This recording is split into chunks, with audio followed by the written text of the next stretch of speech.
The Apapa division of the Lagos branch of the Nigerian Red Cross held a community meeting with the Apapa LGA community on Saturday, 26th of September 2020. The program, which was targeted at awakening the communities on the predicted flooding mishaps, was titled Understanding Flooding and the Way Out. The program that had in attendance the local government representatives, the members of the Red Cross from across the state, and representatives of the CDAs and CDCs.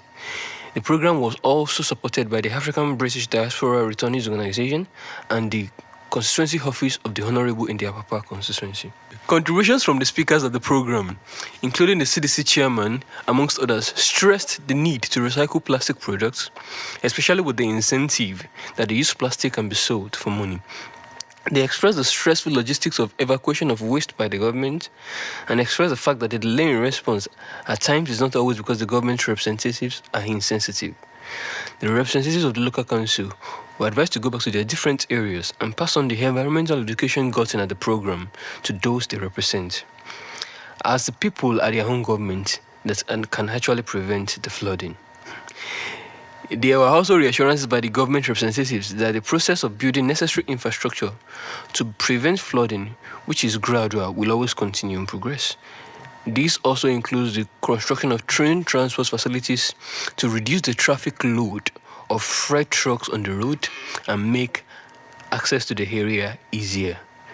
The Red Cross also promised to continue the sensation program, as they announced they were moving to Ijora next to educate the people. The Red Cross also mentioned the necessary type of infrastructures that they can professionally prescribe for the government representatives. They in turn assured that all the grievances of the people will be passed across to the government. The questions were asked by the participants on why the infrastructures like roads with drainages were being delayed.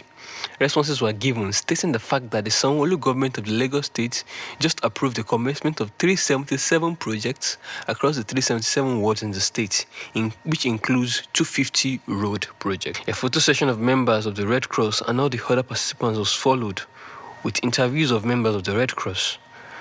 The first representative of the Red Cross was asked what the solution of the environmental problems were, and he stressed the need for better communication between the environmental agencies of the government to ensure that responses to communities are effective. The second representative of the Red Cross interviewed was questioned on the import of the program of the day.